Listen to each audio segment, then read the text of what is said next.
the self-care discussion. I see we have 2 Kathys and we have 2 Missys today, so that's really fun. That's funny. If you have any technical issues, I'll be monitoring the chat for tech issues or questions. So if you have any of those, you can just drop them into the chat. Missy will also be seeing those as well, but she has a lot of great insights to tell us. Missy comes to us from, she's a licensed professional clinical counselor.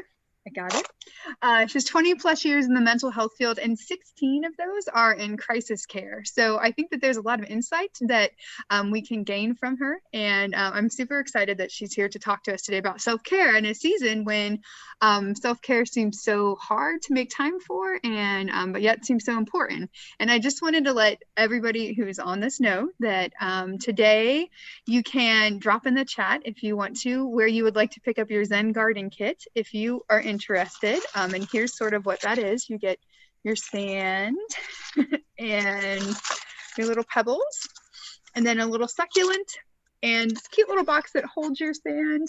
And then it comes with this little rake that you can just sort of rake yourself into a calm feeling. I have one at school, and my students, I keep it in the back, and they ask to go back and use it periodically because it helps them to be calm. Hi, Kathy. So you can drop in the chat which library branch you'd like those to be sent to, and I will make sure they get sent to you. Or if you're coming to book club tomorrow, I can just bring it to book club to you. So without further ado, if you have any questions too, feel free to unmute yourself. You should have the ability to just do that, and you can just actually ask a question too if you wanted to. You don't have to necessarily drop it in the chat, whatever you're most comfortable with. But I'm going to turn it over to Missy now. So thank you very much, Missy, for joining us. Hello. Hello. All right, hopefully everyone is doing well tonight. If you could just raise your hand or send a message to let me know that you can hear me, that I'm talking loud enough. Yes? Okay, wonderful. Okay, so without further ado, self-care and why self-care is so important, especially during the last 8 months when life is a little upside down right now. Basically, if we're not taking care of ourselves, then no amount of stress relief activities are going to be effective. They're not going to help us. If we're doing meditation, but we're not getting good sleep, then the meditation probably is not going to be working because we'll fall asleep when we're doing the meditation. If we are using physical activity or exercise as a means of self-care, but we are eating Hostess cupcakes every day for breakfast, lunch, and supper, then the physical activity is not going to be beneficial to us. So it's important that we're doing the self-care, all the aspects, to make sure that we're getting the most out of it. So with that being said, what is self-care? Self-care can describe specific, deliberate, a conscious effort or act to promote our physical, mental, and emotional health. And there's lots of forms of self-care. Basically, if we had to do a true definition of self-care, it's defined as multidimensional, multifaceted, the process of purposeful engagement and strategies that promote healthy functioning and enhance well-being. So it's basically very important in building resilience for stress. It's especially the stressors that we cannot eliminate, that kind of stay in our lives all the time. When we take the right steps to have appropriate and healthy self-care, then we're better equipped to deal with stressors and also to live our best lives. So the problem is, I think, is that many people think that self-care is a luxury and we don't tend to make it a priority in our lives. And then what ends up happening is we are all living this life that we feel overwhelmed, we're constantly tired, and we don't face life's challenges very well. So with that being said, it's important to note that self-care, it relies on self-awareness, being aware of where we're at in our life, things that we're exposed to that are stressing us out and how we're managing it. 2, that self-care is personal, and that everyone's approach is different. So how one Kathy might handle stress and self-care may be different than how Missy handles stress and care. And so what works for one person may not work for another. So it's important that you hone into what works for you, what's going on with you and your body. So with that being said, there's several different domains in which that we can take care of our mind, our body, and our spirit.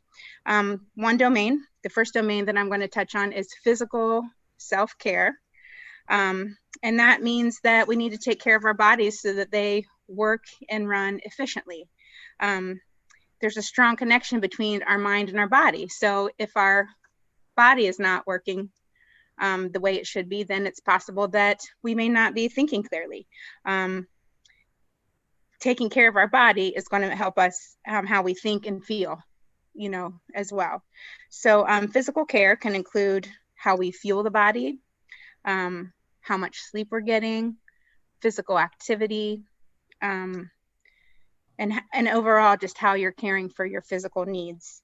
If you're prescribed medications or any vitamins that you take, making sure that you attend regular appointments, all of the managing our health is part of physical care. So it's important to ask yourself these questions when we're talking about physical care. Am I getting adequate sleep? Is my diet or the food that I'm eating, is that fueling my body well?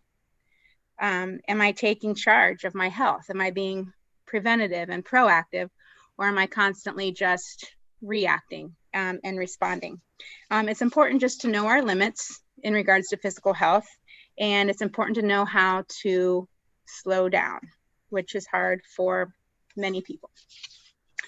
Are we getting enough exercise? Are we taking time to go out and walk the dog? Are we taking breaks? That's part of physical health too. So whether you are working or you are working at home as a mom or working from the office at home, are you taking breaks? Standing up, walking around, those are all things that are important. The second domain would be social self-care. And social self-care could also mean relationships. Socialization is a key to self-care for many people. But with that being said, it's also one of the areas in life where it's hard to make time for friends, sometimes for loved ones. And it's also very easy to neglect relationships when our lives get busy. So it's kind of usually the first thing that falls to the wayside. Close connections, that social interaction is important to well-being. And so the best way for relationships to grow is to put time and energy into building those relationships. And it just depends, I think, on where you're at in life in regards to how easy it is to make those relationships. So if you have kids that are in school and you become friends with the parents of your kids' friends, the different activities that they participate in. If at work you have an environment where people are very social and you are interacting with each other, you may be able to build friends easier. But for someone that maybe is retired, not going to work, especially during this COVID, maybe more isolated, it may be harder to either build a friendship or keep a friendship maintained and ongoing. We all have different social needs. It's important just to figure out what your social need is and to build enough time into your schedule to make that happen, to make it optimal for you. So are you getting enough face-to-face time with your friends? And what are you doing to nurture your relationship? And also, if you're wanting more of that, kind of brainstorming and thinking, how can I find more of that? How can I bring more connections or relationships into my life? But if you do have it and it is in your life, then it's going to be important to prioritize. And it's also important to make special time for it, even if we can't do it in person because of COVID. If you can do it via a phone call or through Zoom or FaceTime. It's interesting because I think younger generations are okay with just texting, whereas I think it's important, even for the younger generation, to have the face-to-face, to be able to see someone's face and to hear their voice, because you pick up on a lot from nonverbals, and you can hear in someone's voice kind of how they're feeling, how they're responding. So, but again, different needs, we all have different needs. And so I guess we each just need to figure out on what level that we have that need. Moving on to mental self-care, which would be psychological. This is the way that we think, and it's the things that we're filling our mind with, things that are influencing our psychological well-being. So mental self-care involves doing things that keep our mind clear, that keep our mind sharp, things like puzzles, learning about subjects that we find intriguing or fascinating. Maybe it's reading books, watching movies, things that fuel, things that we're interested in, that fuel our mind. It involves doing things to help us stay mentally healthy, practicing self-compassion, acceptance, and just keeping a positive dialogue within our own minds.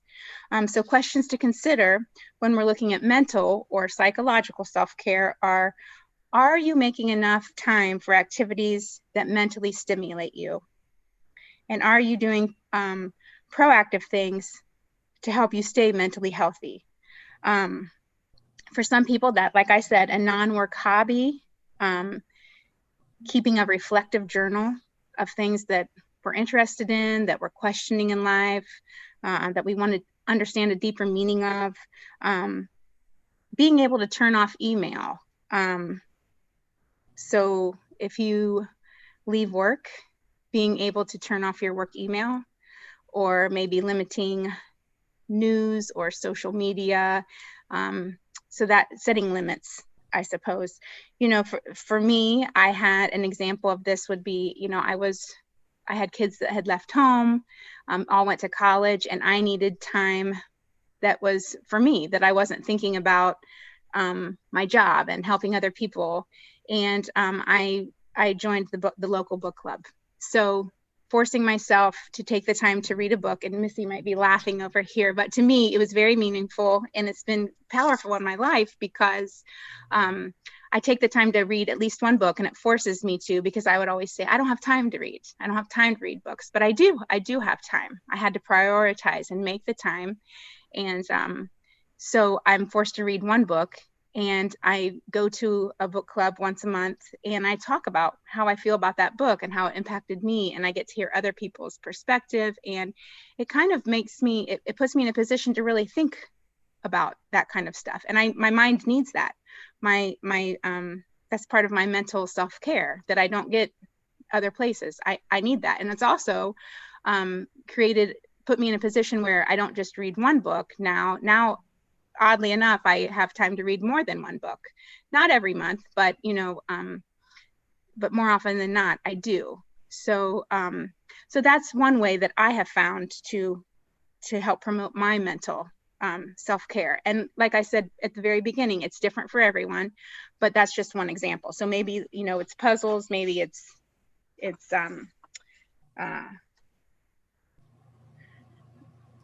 learning a new technique and something that you're interested in, understanding something on the History Channel, whatever it is that lights your fire, and that keeps your brain kind of perked. Spiritual self-care would be the next domain, and that doesn't necessarily just relate to religion, but with that being said, research does show that a lifestyle that includes religion or spirituality is generally a healthier lifestyle. So nurturing your spirit doesn't have to mean that you are involving religion. It can involve anything that helps you to create or develop a deeper meaning, a deeper understanding or connection with the universe. It's a sense of perspective beyond day-to-day life. So whether you enjoy meditation, attending church, praying, spiritual self-care, that this is important. And so questions to consider or to ask yourself would be, what questions do you ask yourself about your life and your experiences? Are you engaging in spiritual practices that you find fulfilling? So like I said, that could be meditation, it could be church, it could be yoga. It could just be appreciating little things that happen in life and not blaming it necessarily on luck, but maybe attributing it to a higher power. For some people, they believe in God winks. It's a feeling of something more in life than just what's happening. So like I said, it doesn't have to be religion, but something more spiritual. Meditation is you're focusing on your breathing, you're in tune with your body, the spirituality in your body. It might be, some people have a belief in the chakras, which there's 7 chakras in the body, and it's the spiritual, it's the energy that's moving through the body. And so that would be something in regards to spiritual self-care. So there's a lot of different avenues that you can look at. When people hear spiritual, they think religion, and it doesn't necessarily have to be that. Although if it is, I think that that's a good thing, for those people. But people tend to limit themselves or shut themselves off when they hear that. The next domain is emotional self-care. I think people get confused with emotional self-care and mental self-care. It's important to have healthy coping skills to deal with uncomfortable emotions. And those emotions could be anxiety, sadness, anger. Basically, emotional self-care may include activities that help you to acknowledge what you're experiencing, what you're feeling, and expressing those feelings on a regular basis. So what I tell a lot of my clients is if you take a bottle of pop and you shake it up, and then you go to open the lid, if you just open the lid, it explodes everywhere. And so I feel like our bodies are very similar to that bottle of pop. If we have all these feelings inside and we are not expressing them, but we're keeping them inside, inevitably what happens is it expresses itself in one way or another, whether it be through exploding on somebody, becoming significantly depressed, anxiety peaking, maybe we become sick, nauseated, we get neck pain or head pain. If we keep all of our feelings inside and they're not expressed, we don't release the tension. You shake the bottle of pop, and if you gradually release it, it doesn't explode as much everywhere. So if we're regularly expressing our feelings, then we're going to keep from those major explosions or any physical symptoms that might develop. So when you're assessing your emotional self-care strategies, you should be asking yourself, do you have healthy ways that you process your emotions? Do you incorporate activities into your life that help you feel recharged? So I think it's important that you have a support person that you talk to, whether it be a friend, a peer, a mental health counselor, a hotline that you call. It's important to make sure that even if you don't have a specific person that you talk to, another suggestion that I have is to write your feelings down on paper. And people worry, oh, I cannot do that because someone might find that. Well, you write it down. If you want to go back over it and cross things out and write things back in, and then you rip it up in tiny, tiny pieces and you throw it away. And that the idea is that you are not keeping the feelings in, but that you are getting them out. So the other domain that I didn't mention, because really I think there's 5 self-care domains. The other self-care domain could be the workplace, but I think that the emotional, the mental, the social, the spiritual, I think all that can be incorporated. I think there's a little bit of all of that in the workplace. So I don't know that it needs its own specific domain, but I think, for people that do get caught up in work stress, I think it's important that you have your peer support group, that you have someone that you can talk to when things are, that you're questioning how things are going, maybe if you're struggling, and that means good or bad. And making sure that we give ourselves a break at work as well. Some people think, I get there, I've got to work the whole time. It's okay to get up and walk to the drinking fountain or go outside and take a walk around, go back and forth. When I worked at the hospital, I would have to remove myself from the desk, and I would just walk through the hospital, go up the stairs, go down the stairs, and come back, just to give my brain, a break, to decompress for a minute. So that would be the only other thing that I would add to that. So with that being said, what do we do with all of our self-care domains? And so what my suggestion is that you develop a self-care plan, which I have with me. And I'm sure that you probably, I don't know if you can see that or not, but basically you break down all of the domains and you kind of go through and you say, okay, I need to assess which areas of my life need some attention and need some self-care. And the idea is that you reassess often because our situations are ever changing. And so with our situations changing, then our self-care needs are likely going to shift and change too. So you look at where you're neglecting some areas of your life and you create a plan for change. Now, can we tackle everything at once? No, but we can identify small steps and begin to move in a direction for caring for ourselves in a better way. So basically, you look at the self-care plan. You look and say, okay, where am I neglecting? And you jot down the part that you're neglecting, and then you go in and say, how can I change this? The self-care is not one size fits all. It has to be customized to your needs. So what I need, like the book club, may not be necessarily what someone else needs. That area may be fulfilled for them, but there may be other areas that they need to work on. So for instance, a busy college student who is constantly reading books for school and they're constantly intellectually challenged, they might need to emphasize a little bit more on physical self-care, getting to the gym, relieving stress that way. Whereas someone that is retired, they may need to incorporate more of the social self-care and reaching out and being more connected to others. So don't think that just because your friend is doing one thing or this worked for that person that you have to jump in and start doing it. It's personal. It's what works for you. And even when you don't feel like you have time for anything else, that's when you have to make it a priority. And when you're caring for all aspects of your life, you're going to function more effectively and more efficiently in life. I usually suggest that once you do fill out a self-care plan, that you put it someplace where you can see it daily. That way you're kind of holding yourself accountable. There's also a spot on the self-care plan, like I mentioned, writing down what is neglecting in that specific area and strategies that you can incorporate to make it better.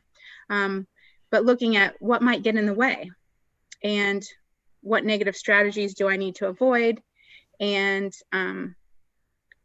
being optimistic about how you think it's going to make you feel better, how you feel like it's going to complement your life better. So if you find that there's something that's going to get in the way, then maybe it's a stressor that's never going to go away. Then maybe you change the strategy to make it so that you are just coping in a different way.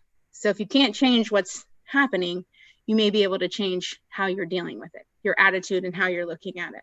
And so maybe that's where we change our self-care plan to make it more reasonable for us. I suppose lastly, I just wanted to reinforce about why self-care is so important. So we've talked about the different domains and what self-care is, but I think it's important to stress that self-care is important because it encourages us to maintain a healthy relationship with ourselves, and then still having something left to give to others. So we can't give to others what we do not have. So I think it's important to note that we need to be healthy and well before we can share with others. If someone is struggling and it's more than just self-care, I think it's important to note that it is okay to reach out to community mental health agencies. Within Sydney, there is the Family Resource Center and also Aspen Family Center. But additionally, if it gets to emergent care, where you have not reached out for mental health services, or you have, but you're feeling very desperate, very low, you do not feel that you can be safe, I think it's important to note that there is a crisis hotline, 1-800-351-7347, and you can reach out to them 24 hours a day, 7 days a week. They can be there for support. If you feel like you don't have someone specifically that you can reach out and talk to, they can help get you connected with someone that can see you on a more regular basis, or direct you as to what you need to do to be safe in an emergent situation where you just feel like you can't go on. You can, and there are people that are out there and willing to help.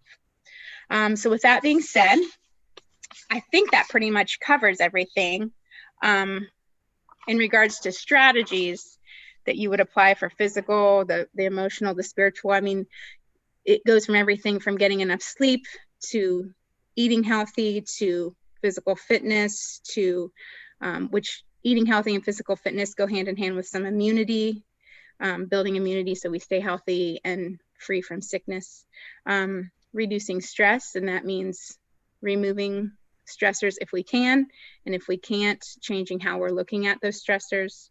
Time management, which is key for me. An example for that is I always think there's more time in the day than there is. I get home from work and I want to run and work out, and then I'm running to the next thing. And sometimes we have to make hard decisions. I got off work today and I had time to go work out, but I would have come in sweaty with my hair a mess. And so I reminded myself, okay, the numbers look like I can get all of this in, but I'm not really going to get it all in. And so I'd be letting myself down and other people. And so it's about being realistic and being aware of time management. Then there's relaxation. Relaxation can go hand in hand with the Zen sand garden.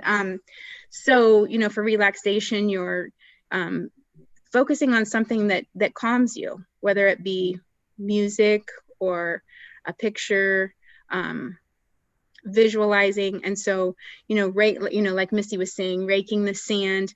For some people, that could be very powerful. You know, thinking of the beach, thinking of the sun on their face, feeling the wind, the smell, the sounds. And people can really, by visualizing or by hands-on, can really put themselves in another place, which can be very relaxing. And that too is very powerful.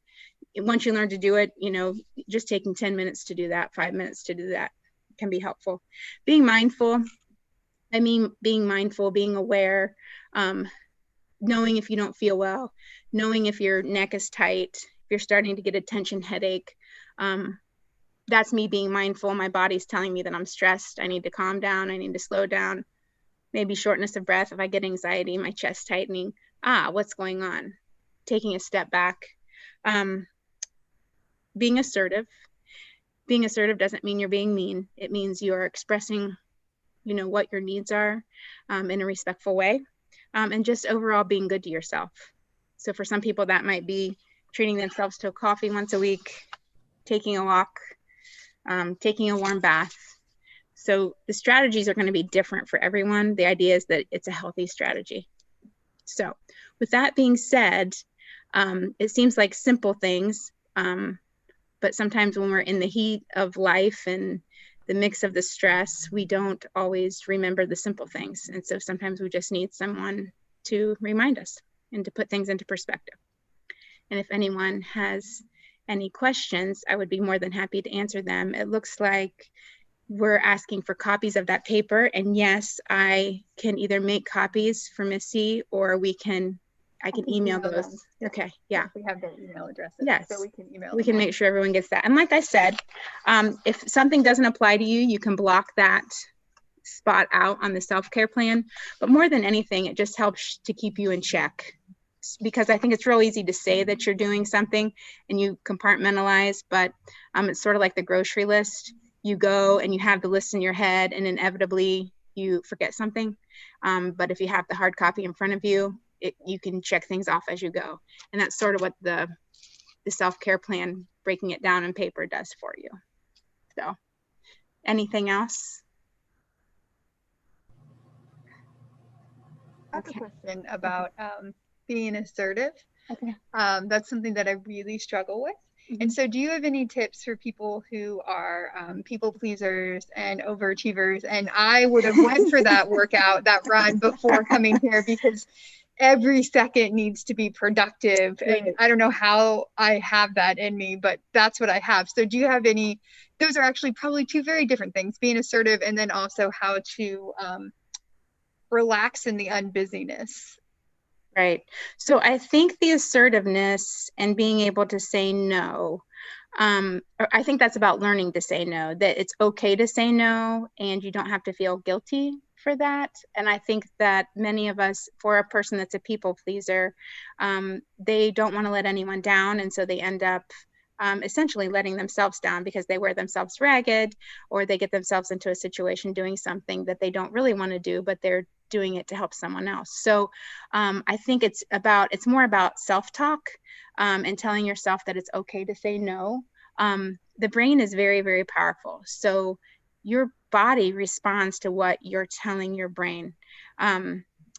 If you for every one negative thought that you have, you need to equal that out with 8 positives. Scientific study has shown that. So if you think, I can't say no because everyone will be mad at me, and or I'll be a terrible person if I say no, then you need to say 8 positive things to equal that, such as, it's okay to say no, I'm still a good person, I'm going to get through this, I'm calm, it's okay. So basically 8 positives to cancel out a negative. But it's a lot about positive self-talk and being okay with setting boundaries. A lot of us have a hard time with that. In regards to time management, and I think that's about being realistic. And I just think that that's sometimes trial and error. But what happens is you're trying to squeeze so much into only so much time, and you end up wearing yourself out, wondering why you got something done halfway, why were you late? And so I think you figure that out kind of as you go. Either you get too tired, or you've let yourself down or someone else down, and you start realizing, hey, this is something that I need to set a boundary. So as you plan your day out, not running minute to minute, but giving yourself a little bit of a break in between, which is part of the self-care, giving yourself a break in between. So I'm not sure if that answers that question for you. Thank you. Anything else? Okay. Well, I appreciate everyone logging on and sharing your time with me this evening. If you do have other questions, feel free to reach out to this Missy, and she can get a hold of me. And it sounds like she will be hooking everybody up with their Zen garden and this self-care plan. And I hope everyone takes care of themselves and finds that inner peace. Excellent. Thank you, Missy, for coming. I appreciate it a lot. We would all be clapping for you here on Zoom, but Zoom's a weird medium. But thank you very much. I know I learned a lot. I have like 4 pages of notes over here. So I hope that you also found this beneficial. And I'll follow up with an email that explains the Zen Gardens again if you missed that portion, where you can get it, where you can pick it up if you want one. And then if you have any questions, I can connect you to Missy then. So thank you all for tuning in. I hope that you are taking care of yourselves. And thanks again, Missy, for being our speaker.